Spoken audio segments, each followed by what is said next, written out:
Hi, everybody. Rick DiClemente in Pittsburgh, coming to you with Astrology Unplugged. I think this is episode 42. And with all this stuff going on out there in the political realm, I thought it might be nice to talk about something else.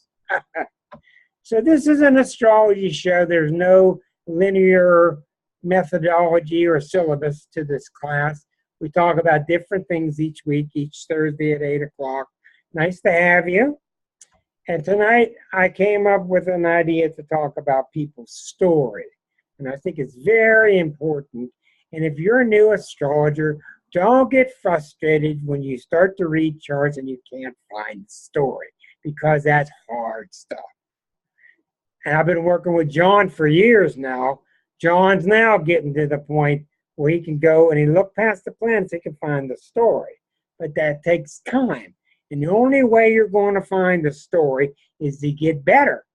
You got to read my book or somebody's book and get a very built-in strong sense of what an Aries is and what they aren't, what a Gemini is and what they aren't, what a Leo's power is and what it isn't. You've got to know this stuff. You're not going to go anywhere by studying your own chart. If you want to study your own chart, that's fine. But if you want to find somebody's story, therefore understanding what's happening to them, Lurch, since I don't see a video, I'm going to stop the video and you'll be able to still hear. Okay. So what do I mean? Well, it takes a long time.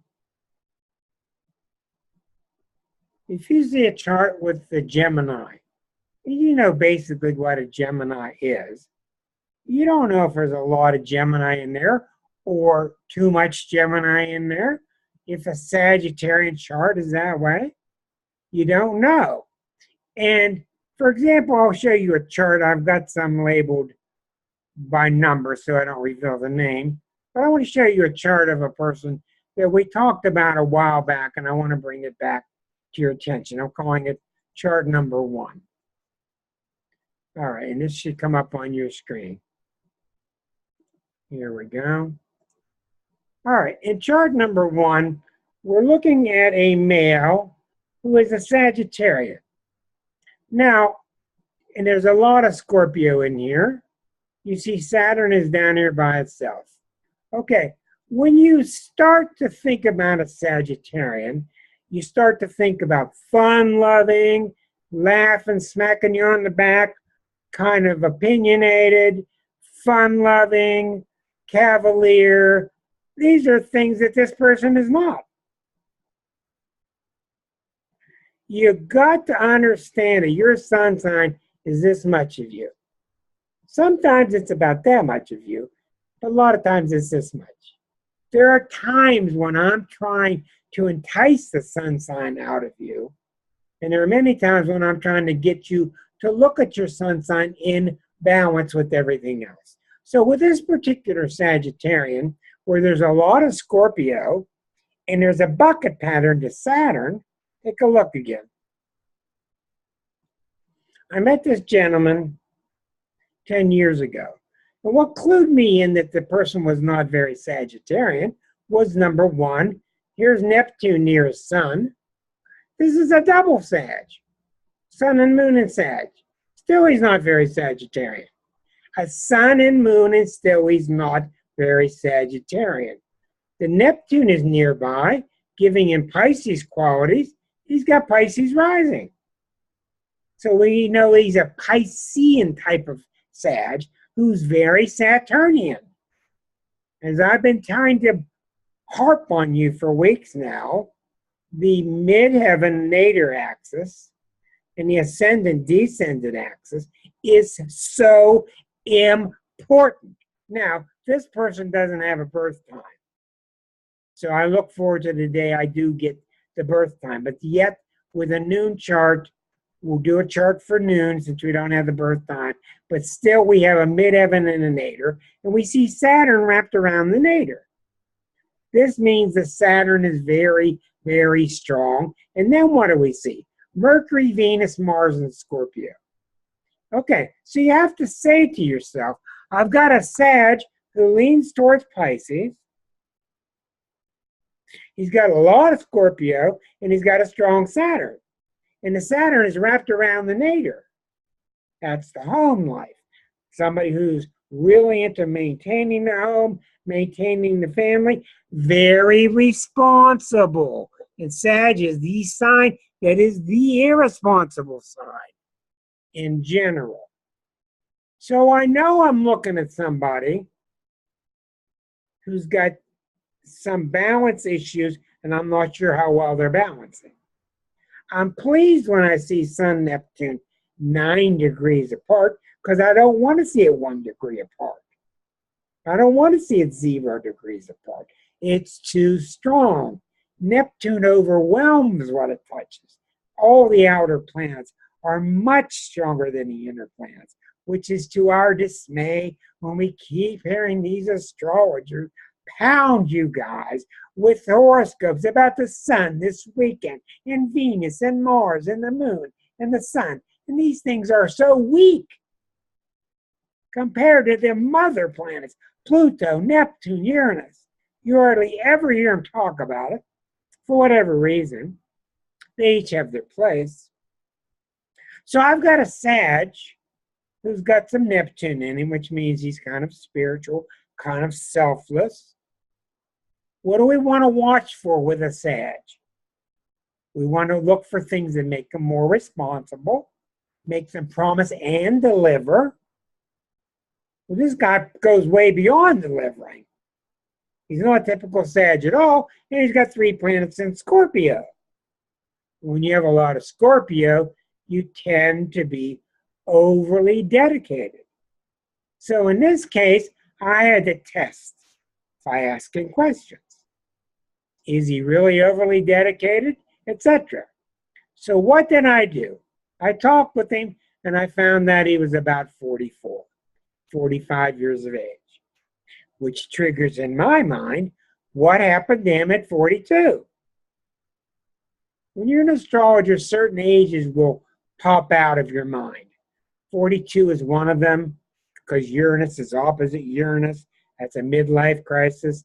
28 is one of them, where Saturn goes around and returns. There are certain ages that are universal to all people. So I came up with the question around, he's 45. I said to him 3 years ago, here I'm testing him. 3 years ago, he had his Uranus opposite Uranus, Uranus opposite Uranus. Since Uranus takes 84 years to go around, it's opposite itself at 42. That's the midlife crisis. That does not always have to be a crisis. It can be a load of fun. But if you're uptight, Uranus is tougher on you. If you're loosey-goosey, Uranus can be lots of fun. If you're real loosey-goosey, you can end up being too loose. So when I talked to him, I got this. Well, I can't think of anything I did. Ding, ding, ding, ding, ding, ding, ding. Alarms go off in my mind. Why do alarms go off in my mind? All right, let's stop for a second. There's so much to astrology. There's so much to learn. During a typical Uranus opposite Uranus, you'll hear stories of men leaving their wife, the wife leaving the man.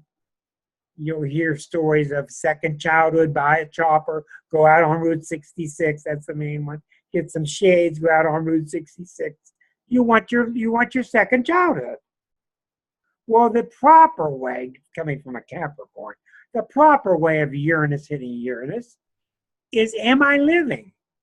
Am I being myself? If not, let me fix what's wrong and go be myself. The improper way to use it is to blame her, or it's John's fault, or it's Holly's fault, or it's my wife's fault. They're holding me down. They're holding me down. To blame people. Sometimes people are to blame, but usually it's you for putting up with it. So in his case, Nothing happened. That tells me he's repressing his energy. He's repressing himself. And Sagittarians don't like to be repressed, do they? Their fire sign is mutable. Fireworks. So what happened during those times? Pushing the self down. The worst thing you can do in astrology is to push the self down. The self will fight you. The self wants out. I found out through doing a lot of astrology, that's why he was sent to me. He was sent to me 3 years later, because if I would have talked to him at age 42, he would not have been able to handle the adjustment to the Uranian release that he needed. A Uranian release. Age 38, 39, 40, Mrs. Cleaver's upstairs in her bedroom playing a saxophone into a pillow. This conservative woman, June Cleaver, is wailing on a saxophone in this pillow. When she hits 42, she takes the pillow out, she comes downstairs and she's wailing on the saxophone. Of course, it's a ridiculous vision, but it's purposeful.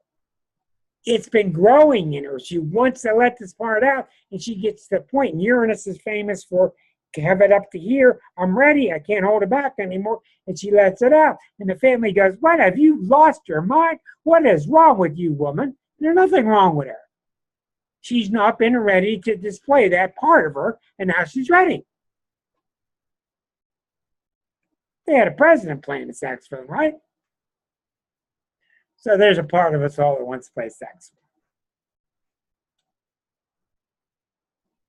But what I got from him is he'd been repressing himself, and it took him 2 years, 3 years extra to be ready to discuss it. What does that mean? That means it took him 2 or 3 extra years to be ready to open that channel. Once again, let's go back to the birth chart.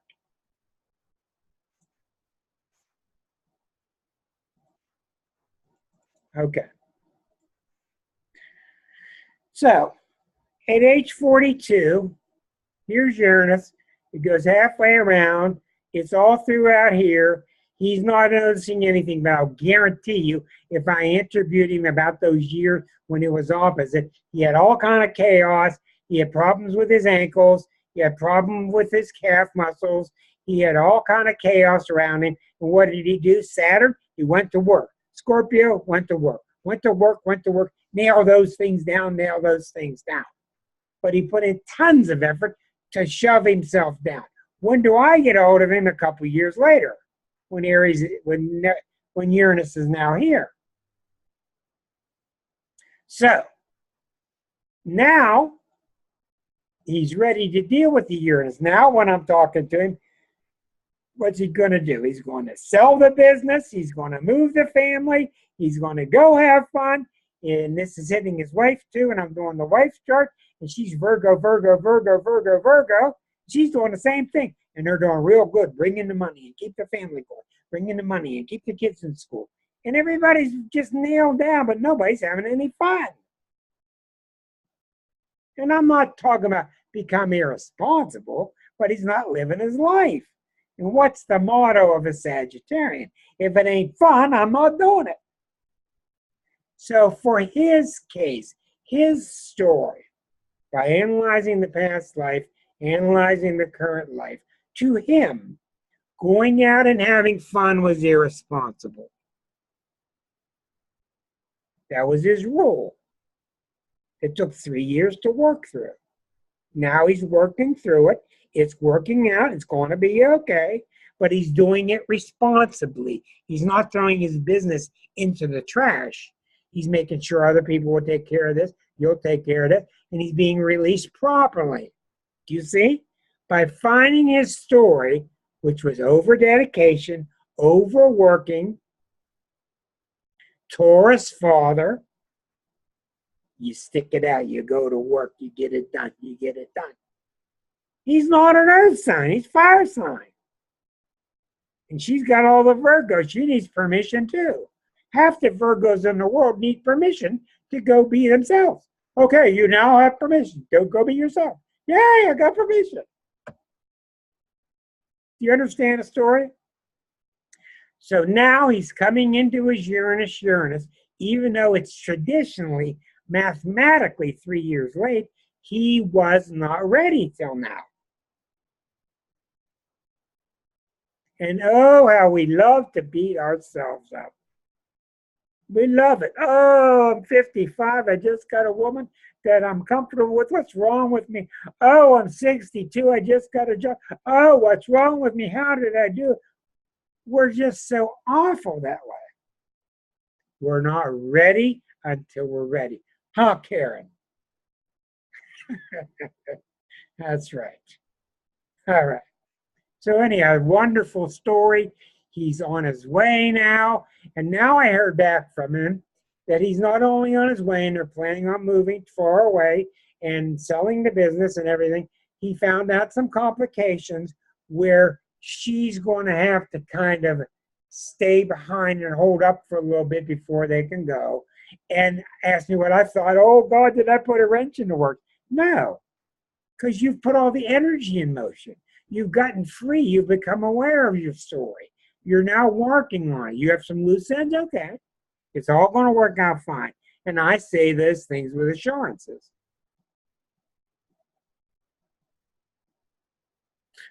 Interesting story.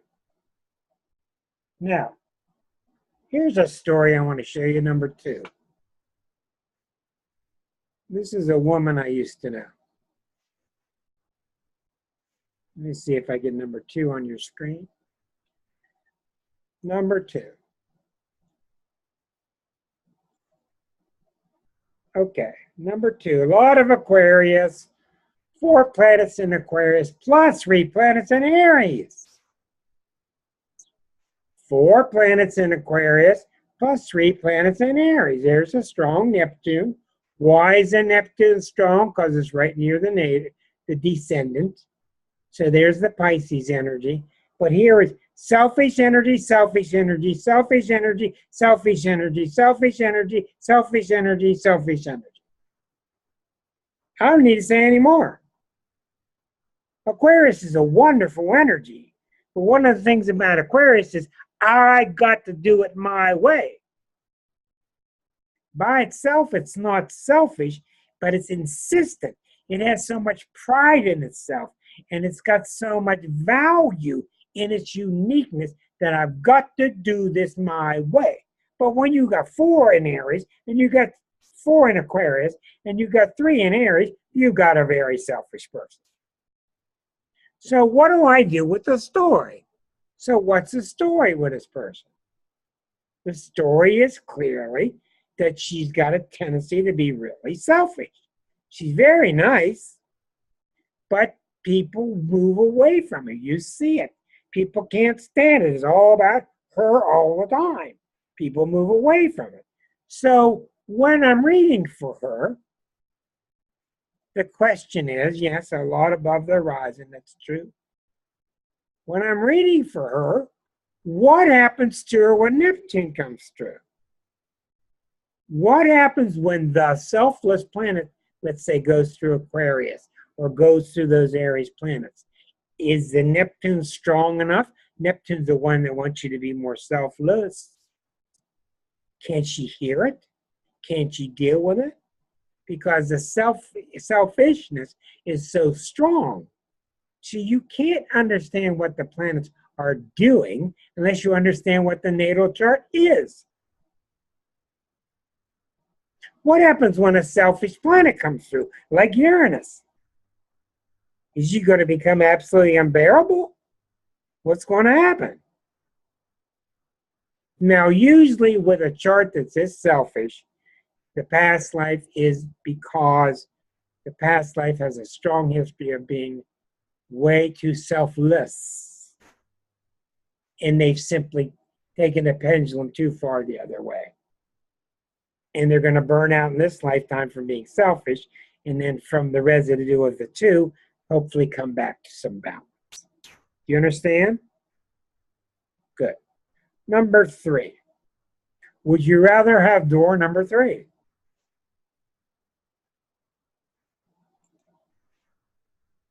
Let's see what this is. Let's find out door number 3. Okay, chart number 3. Okay, this is a very intriguing chart. You can see it on your screen. Okay. Pisces, Pisces, Jupiter in Pisces, Sag with Neptune there. Now remember, let me stop for a second. Neptune Sag has a particular affinity. Whether you're talking about Neptune is the ruler of Pisces, or you're talking about Jupiter, the ruler of Sagittarius, in the old days, there was no Neptune, and the ruler of Pisces was Jupiter. Today, Pisces is ruled by Neptune and co-ruled by Jupiter.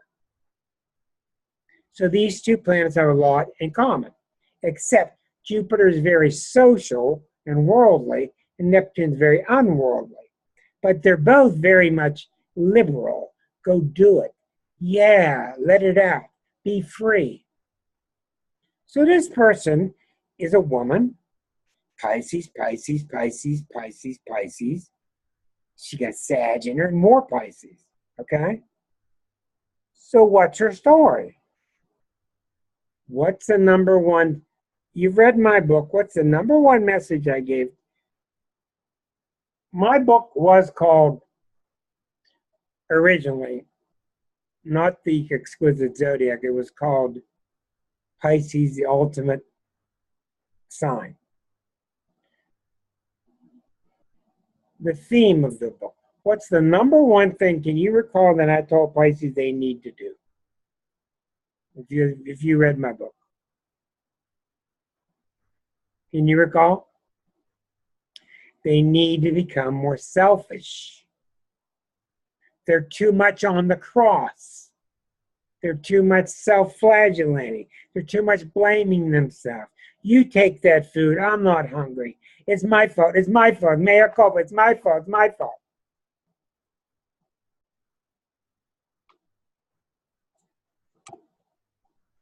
This person is married to a man who's not very giving. She's married to a man who's not very loving. She's married to a man who's really not her equal. And they got a couple kids. And every time I go see her and I deal with her, it's the same story. It's her story. And what's her story? You can talk so much, and then you get to a point where you can't talk. Pisces feel like they deserve to suffer. They feel like it's their fault. They feel like they don't have any rights. So when you talk about the father not treating the mother very well, the mother can't see it. What can you do? You can leave. You are not there to twist their soul and their karma around. You can talk for a while. You can see if they see the point, but she's not going to solve this problem until she's ready. I've known her at least 12, 15 years. It's been the same. This lovely woman not getting the TLC that she needs because it's her way of being martyristic. What does the Course in Miracles say about this? Fascinating. Until we can get Nook Sanchez on this show to really explain it to you in great detail. The Course in Miracles is based upon guilt. Well, guilt is the underlying problem to everything. The Course in Miracles believes that we left God and we feel bad about it and we feel guilty and we feel unconsciously like he's going to kick our butt when he sees us.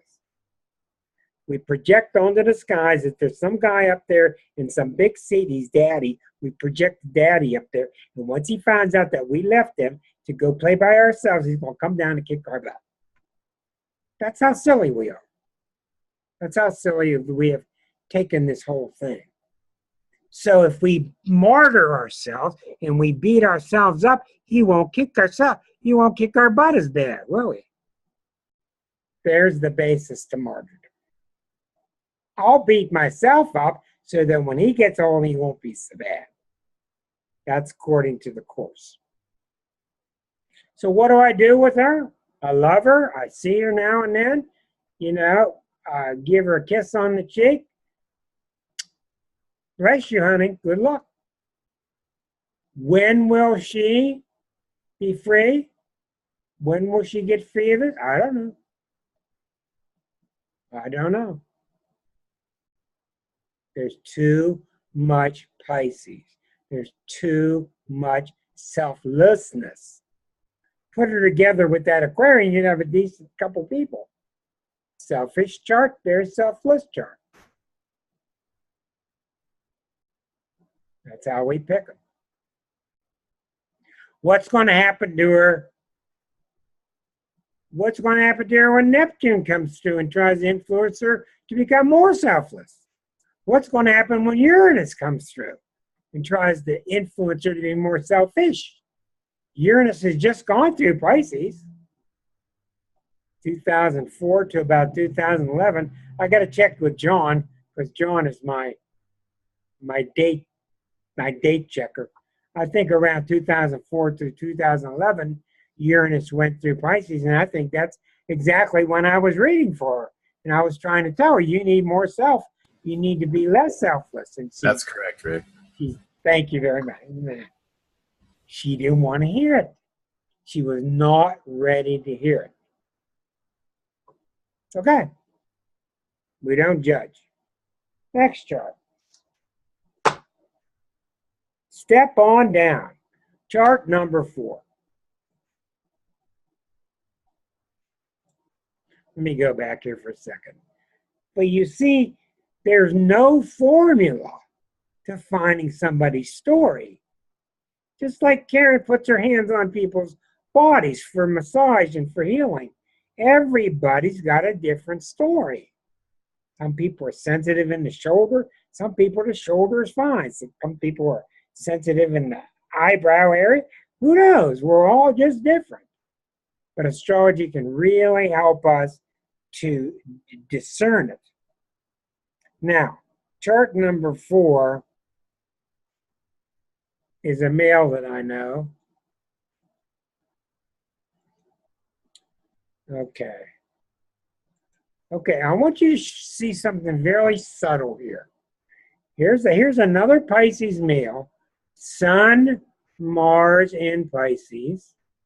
Cancer's rising, and the moon is squaring the ascendant. Notice the opposition is very volatile. Uranus and Pluto opposite Mars and Sun. 7 and 13, 7 and 10. Uranus, Sun, and Mars, Uranus and Pluto. This guy has a phenomenal temper. Mars, Pluto, very explosive. But what's the temper based upon? That can go into a lot of things here. The problem with this chart is too much Cancer energy and too much selfishness. The moon squares the ascendant, 7 degrees versus 12.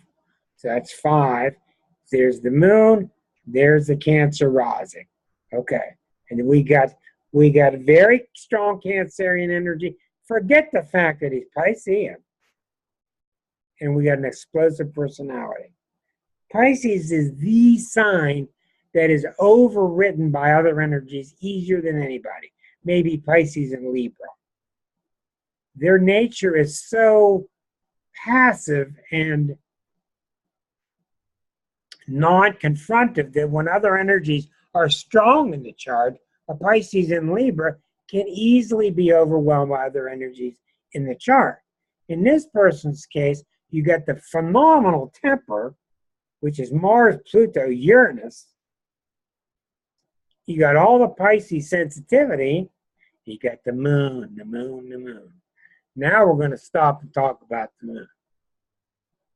Moon people have one obsession. They have one thing. Either they're Cancers, or they got strong Cancer energy, or they have strong lunar energy. It's all very similar. Lunar people are hung up about one thing. What is it, anybody? Come on. You can turn your mic on if you got a guess. What is the difficulty with lunar people? Home. Erica says security, which is a very good, close guess. What was that word? Emotions. Emotion. Home. Home. All these things are related. The problem with Cancer is being abandoned.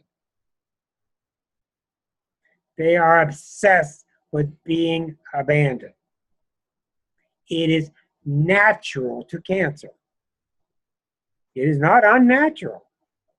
They're known as the sign that needs constant reassurance. And when you're done reassuring, reassure them again. That's just the way they are. It's the first sign that has feelings in general. It's the first sign that tastes water. And when you're in water, what are you afraid of? You're afraid you're going to sink. It's that simple. There's your story. Now, this person raises hell with his family anytime it looks like somebody's going to abandon him. But when they get close, his volatile temper goes wild and crazy, and they don't want to be around him. So they have to abandon him.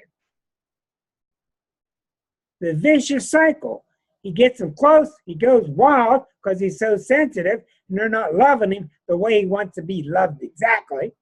And he gets afraid, scared to death that he's going to be abandoned, then he flips out again. And this vicious cycle, you can imagine what the rest of the family is trying to do to cope with it. Now, here's my opinion. When you deal with Cancer people, when you deal with lunar problem people, and you've all seen this, how many of you, it can be borderline personality, yes. How many of you talk and talk and talk and talk and talk, reasonable, it gets you nowhere? How many people you know like that? Where you talk and you talk and you talk and you talk and it doesn't do any good. And your heart goes out. I got sick from doing this. I literally got sick reading 8 hours a day, taking on other people's stuff. Oh, was that a mistake? And you have to just stop and let them have their stuff. And it is hard to do. And it gets painful. And what they're saying to you when Karen D is talking and talking and talking and giving me reasons and giving me vitamins and giving me instructions and giving me all this, what they're really saying to Karen D is, I don't care what you're telling me. I want you to do it for me. What you're really telling me, Karen D, is you're trying to abandon me. That's what they're hearing. I want you to do it for me. What you're really trying to do is you're trying to get me to sink. That's what they're hearing. It is very, very sad. It's very real. It's a very real part of the zodiac. Some Cancers are very, very strong. They're not like this at all.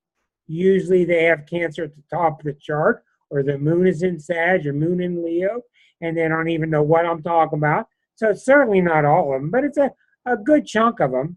This is a very strong energy in the chart, and they need the rest of us to take care of them.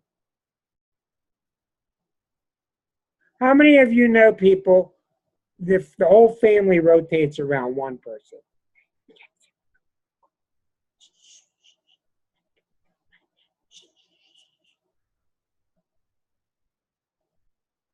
What's your other choice? Your other choice is to leave man, abandon them. And then in which case, what will they do? They usually find somebody else to tiptoe around for. Usually what they do. Because they have to. So this is a very tough energy. It requires its own book. Because remember how I started this discussion tonight? Pluto is doing away with codependency. Well, here's what I got to say. I think a lot of Cancer can't do anything about it, in my opinion. I think a lot of them can. I think a lot of them can't. They cannot summon the strength. They don't have it. A lot of them can. But I'm realistic enough to know. I was trained by Arroyo. I learned realistic and theory, and where the two meet and where they don't. Some of them, you tell, well, dig deep and pull up your britches and pull up your boots and get back on a horse. Don't know what you're talking about. You want me to die? I don't want to hear it. I'm going to sing. I'm going to die. I'm going to die. I'm going to die. Karen, let's hear from you. You look like, I'd like to ask you a couple questions. You look to me like you're shaking your head an awful lot of time up and down. What has been your experience with this archetype?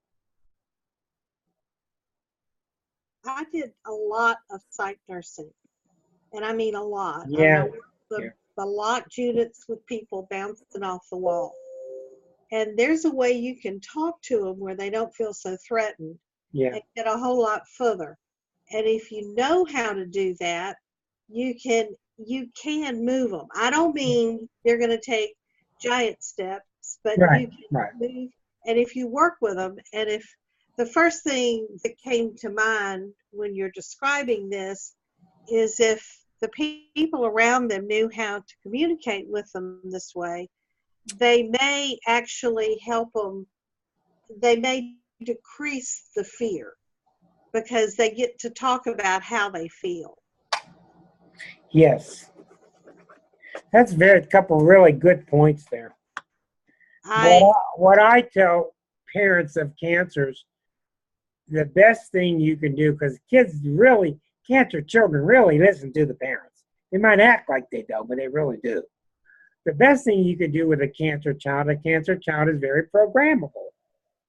So you're going to do fine, and I'm sure you are. You're not lying to them. You're just encouraging them. Mm-hmm. And that's really one of the best ways you can go. Okay, well, thank you, Karen. I want to move on. And I wanted to say, let's see on my list here. Holly, we did your chart last week, right? Okay. Tonight we're going to do Ruthie. Ruthie's a friend of mine. She comes about on the iPhone, and I think that she's probably listed in the group here. Ruthie, if you're with us, could you unmute yourself and just say something? Hi. You're with us? Hi, Rick and Liza. Hi, everybody. It's Ruthie. Okay. We'll get to you in about 15, 20 minutes. I'll be doing your chart. Thank you, and you can mute yourself till then. Thank you. I want to do a really interesting chart. Speaking of a cancer, let's take a look at Robin Williams' chart. And I'm going to put the date of his suicide on the outside when we get time here. Robin Williams' chart. And the other chart was Richard Simmons. He's also a Cancer. Oh, by the way, here's the chart of Robin Williams. Now, I really think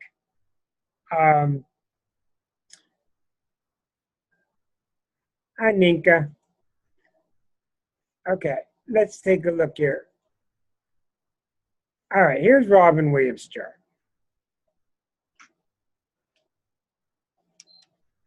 All right, now what you really have with Robin Williams' chart is a cauldron of excitability that was so impossible. He was sitting on a volcano all of his life. You could see that remember when Johnny Carson, he'd be sitting and he would stand, and he would sit, and he would stand, he would sit, and he'd get up on his knees, and he'd get back up. I mean, he was literally, that's what his energy was like. Same with Curly. I was studying Curly's chart today from the Three Stooges, who had similar energy. Same with Richard Simmons, same with Robin Williams. Look at this midheaven. It's got Pluto, Mercury, and Leo, which is really ebullient and really fiery and loving to be the center of attention. Here's the sun in Cancer. the Mars-Uranus is 1 degree away at the tip of a T-square. So all this energy is pouring into Mars-Uranus, and the energy is coming from Jupiter-Neptune. Jupiter-Neptune is the classic symbol of cult follower. Now, we know he wasn't a cult follower, but it's somebody that gets real excited over anything. And I'll just go anywhere with you. And let's go. Oh, let's go. That sounds exciting. Let's go do it. And now, where did that energy go? It went to Mars-Uranus. So you had natural energy in his chart, which was just always on fire. It was just always flipping out. It was just always going haywire. So when you got energy like this, and then you look to the midheaven, and there's Pluto Mercury, no wonder since he was a child, he had to have the outlet of the stage. Whenever you see guys that can flip real quickly and just put different faces on, like Jonathan Winters or the great comedians that can do it quickly, that is Uranus. It has to be Uranus. Other people can't handle the speed. Uranus is lightning quick. So what I think happened with him, you could go into all kind of stories. He just couldn't handle this anymore. Handle this energy, even though it was coming out. He was respected as a comedian, as a serious actor. He was respected by the public. The public loved him. You saw the childlike Cancerian energies that were there. You could see the same childlike energies with Richard Simmons. But I think he just couldn't handle the energy. What I get from a chart like this is there was never any peace. It's too frenetic. Now, I don't know what his past life's about. I didn't study it. But it's probably something about, I don't know, being too something. So he goes the other extreme in this lifetime and makes it just wild. Well, when you're just with him, you could just sense this energy. And when he's next to Jonathan Winters, it's like, wow, the two of them are just so crazy. So let's put the outer planets on for the time of the suicide, which was his release. He'd had enough. Let's take a look here.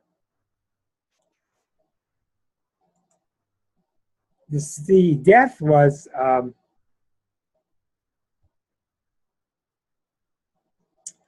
I had it. Let me go look that up.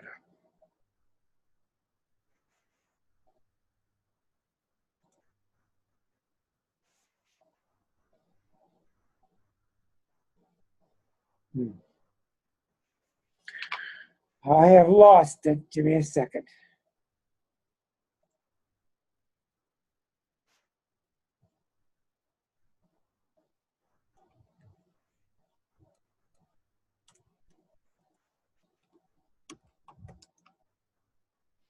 Dies on August 11th, 2014.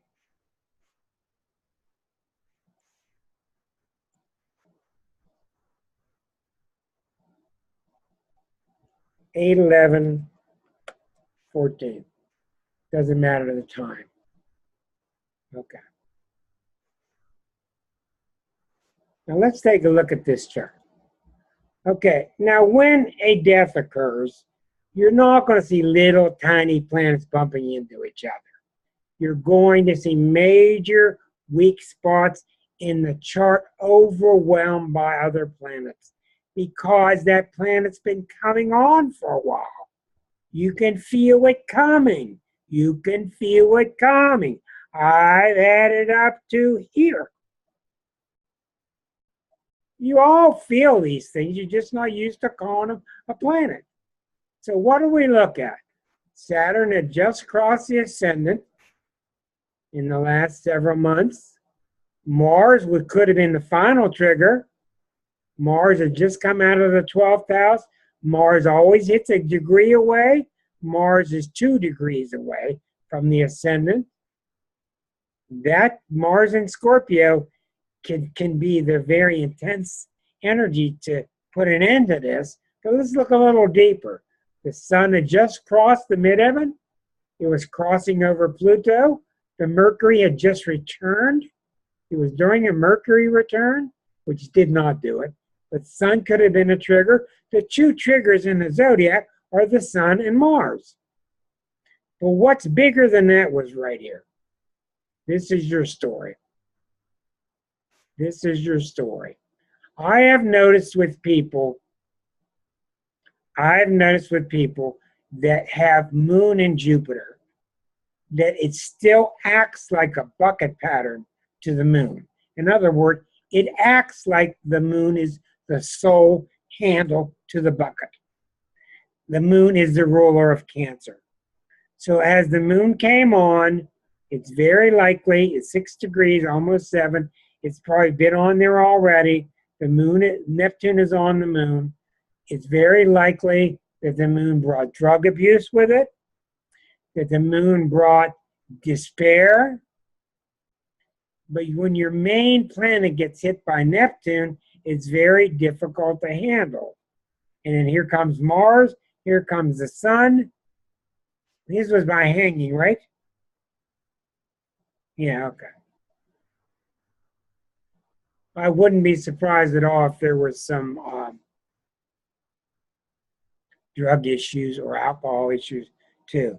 But what I think is, no matter what he did, he had a bad diagnosis, thank you. He couldn't find any peace.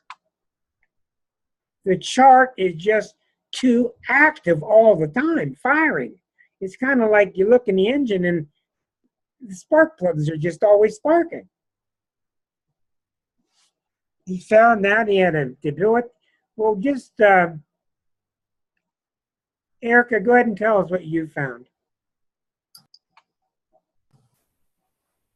Well, we know a bit about Robin Williams because he lived where we lived in Tiburon, California. And he went to my daughter's high school, and we have a lot of friends who knew him growing up, and we run into him. But he had beat the drinking and the drugs, but he was developing Parkinson's, but worse than that, he had something that was going to be working very quickly on his brain, sort of like amyloid, something with dementia, and he just knew that he was not going to be able to cope anymore. If anything is dementia, it's Neptune. Well, how very sad. And as you point out, it was coming on. It was coming on. He was an incredibly loving person. I mean, you could just feel that off of him. He was so giving. Yeah. And I really think things like Parkinson's, they're symptomatic of energy that just can't calm down. The nervous system's jumping all the time. He loved to ride his bike. Parkinson's. He loved to ride his bike to burn off some of that energy. He would ride like a circuit of like 15, 20 miles. He wouldn't be able to do that anymore. And that's probably part of what kept him sane and kept him from drinking and everything. Is there no hope for these people other than suicide, Barbara? I think there's hope. We're getting a strong head shake from Karen. Go ahead. We don't appreciate how well we can manage the body, the energies within our body. And we're just not, we have so rejected the things that do that. I mean, I know some things that will stop a heart attack and stop a stroke within a minute. And it's a very simple thing, but people don't know about it. Marilyn, thank you, Karen. Marilyn, go ahead. He had a relationship with Christopher Reeve. You remember him? Yeah, but I can't see you. Um, That's okay. Go ahead. he had a lot of history with Christopher Reeve and his healing journey. And Robin knew about quantum energy. He was very, very tuned in to that information. So he had a history that was very intelligent and very aware of quantum energy within the body. It sounds to me like he was just finished. Good point. He just sounds to me like he was done. Okay, I'm going to take 5 minutes and summarize, then we'll get to Ruthie's chart. There's no way I can give you a formula to find the theme in a chart. One of the main things you can do when you read a chart is not get all excited. When you see a little piece, don't get all excited because some book told you, oh, Saturn, Venus, it means that. Oh, Saturn, Mars, it means that. Go, interesting. Go, interesting. Go, interesting. Go around the chart. Go around the chart with a pencil. Go around the chart with a pencil. Go around the chart with a pencil. After a while, the pencils start accumulating. You start to see, oh boy, this Mars-Neptune is involved every time I go around. And then you start to see a pattern where the Mars-Neptune is strong. But did you notice with the Sag, I talked about the Neptune issues and the Saturn issues, and we talked about the Pisces who had the bad temper. So you can't go by the sun sign. You have to see patches of energy, patches of themes. All of you that I'm looking at now, you all have your themes. You have your sun sign, but you have thematic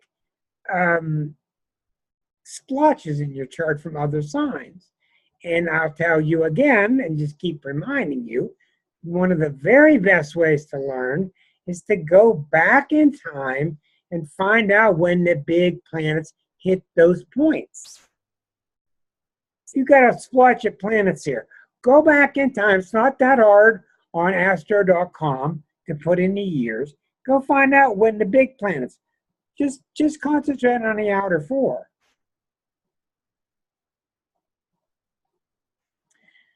What happened when Uranus opposed it? What happened when Uranus made a right angle? What happened when Pluto hit that point? What happened when Pluto conjuncted that point? You're not talking about that many times in your life. And I will guarantee you that the big moments of your life, the big events, especially if they stretched on for months, were when big planets were sitting on your planets. And by doing that, that will help you to find your theme. Now, don't kid yourself. You're not going to find the theme with 1 year, 2 years of study.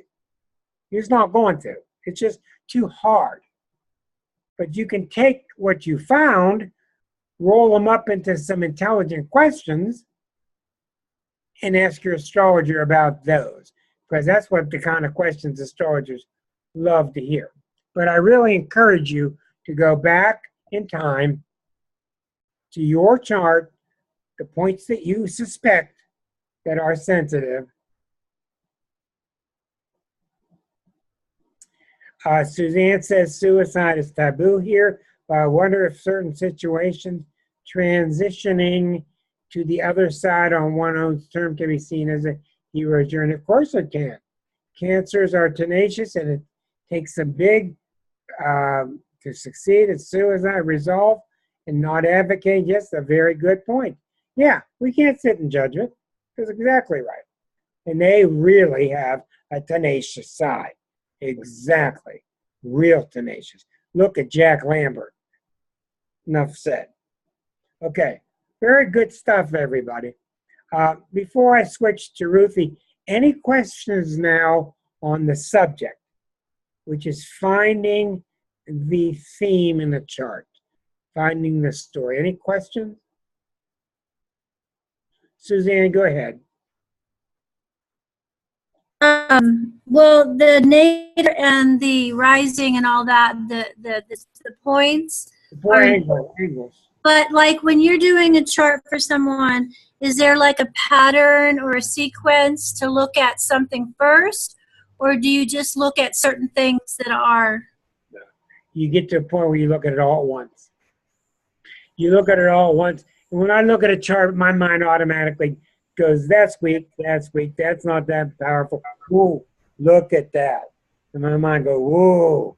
And I just, But don't form an opinion until you have all the ingredients. well, when you get more experience, you're able to do that. But when you're new at it, you need to reserve making judgments till you go around and around, because you can't evaluate. In astrology, it's called weighting. W-E-I-G-H-T, weighting. How much weight do you put upon this? How much weight do you put on that? So at first, don't put your weight on anything till you go around and inspect it further.